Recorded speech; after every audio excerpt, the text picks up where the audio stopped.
Let's pull up this picture we got here. We got a tweet from Andrew Doyle. Take a look at this. This is terrifying. So, Greg, you're from the UK, right? Yes, I am. What is this? Where is this located? It looks like, well, there's a double-decker bus there. It looks like it's Regent Street. It looks like south looking down Regent Street, which crosses Oxford Street. But it also looks like, I don't know, it's emblematic somewhat of... For those that are just listening, it is probably like 100 like pride intersex flags, five flags per row, 10 rows 50. deep. At least 50? At least 50. Well, it cuts around the corner, so you can't actually see, but yeah. you got 1, 2, 3, 4, 5, 6, 7, 8, 9, 10, 11, 12, 13 that can be seen. Right. So quite a bit more than 50. 65 at the very least. Yeah. This is, what I think, maybe you were thinking this, Greg, I'm not sure, correct me if I'm wrong, but this looks like, I thought this could have been a picture from Nazi Germany that was colorized, and then the Nazi flags were superimposed with pride flags. Because it is freaking terrifying how a bunch of, I'm not gonna generalize. Ideological flags being flown. So I have a question though. Is it overreact? Is that an overreaction? Because I was facetiously tweeting on Twitter like it's literally Nazi Germany. Like, I don't care about the pride flags. Well, I look at go ahead. Just real quick, I'm wondering if you've ever seen an ideological flag flown to this degree in the UK like this. Never, but no. And what it makes me think about is the Union Jack, the flag of England. So it was about 15, 16 years ago. I went back to England, and I'd been away for a while because I live in America. I'm an American citizen now, and I mentioned flying the Union Jack, the flag of it. And oh no, you can't do that.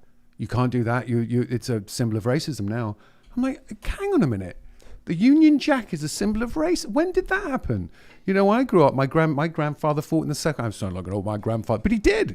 He fought in the Second World War, and he lost his firstborn son during the Second World War. Well, why can't we be patriotic? Why can't we talk about, the pride for the people who give their lives and to afford us our freedoms? And I look at this and I think, well, it's not so much that flag. It doesn't really mean that much to me. It's what flag should be flying there. And if it were flying there, what we would be thinking, what we would be told to be thinking. We can't celebrate that flag. Let's read Andrew Doyle's tweets. He said, for some, these flags represent diversity and inclusion, but for many, they symbolize an ideological movement that is hostile to gay people and women's rights, opposes free speech, legitimizes violence and bullying, and hounds people out of their jobs if they fail to conform. Yeah. That's right.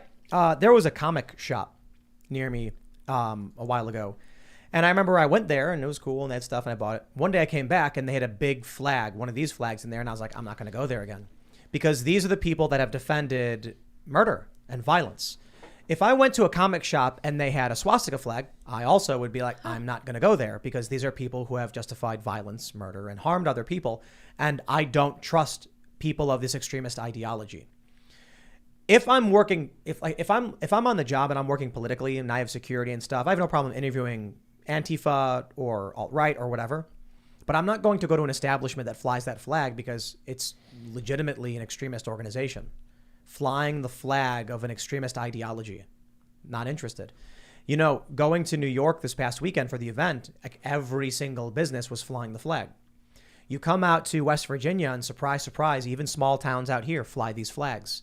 But these flags, they do not represent pride and love and inclusion. They are flown by people who have thrown Molotov cocktails through buildings. They are flown by people who have brutally beaten journalists in the street and who advocate for executions, assassinations, and revolution. They are political extremists. Now, if you agree and bend the knee to the ideology, you'll be fine.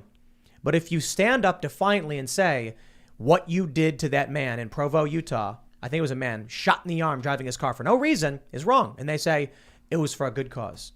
What you did to David Dorn was not good. They say, don't you dare defy us. It's like, okay, these people are psychopaths. And the flag of a psychotic death cult is being flown. Now, you want to come out and say that Donald Trump supporters are a death cult and all that stuff. And I'm like, dude, there's no institutional power behind the QAnon people. None. It's like maybe some high profile people, but nothing relevant. In the modern conservative movement, libertarian, and with moderates joining the ranks, it's people being like, I think people should have a right to choose in their own state how they live, versus the left saying the federal government should impose our will over the entirety of the country. One's extremist, seeking politics based on domination, and the other is seeking politics based on moderation. Unfortunately, it seems like the moderation political side is going to get crushed because they don't seek to dominate their opponents.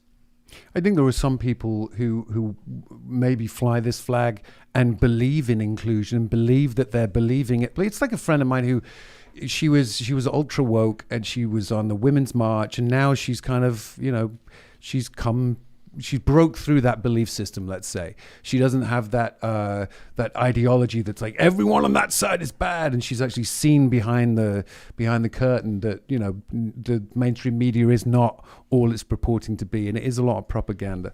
So I think there's people that do you think there are people that are just ignorant who just want to support? Because I have nothing against the flag. When I see the flag, I don't think bad things. Oh, well, the swastika, it was the wheel of life. It's the Hindu flower of life. It's an ancient symbol of peace and the turning of growth and death and life and rebirth. And it was a beautiful symbol. And the Nazis believed in the purity and the wonder of Germany. That's what the people believed in, is the greatness of the fatherland. And then, of course, the psychopath drug addict twisted it. Yeah, that guy was on meth like crazy. Hitler, that dude was. He was also deranged from the war. He was just a mentally broken. And this is the issue.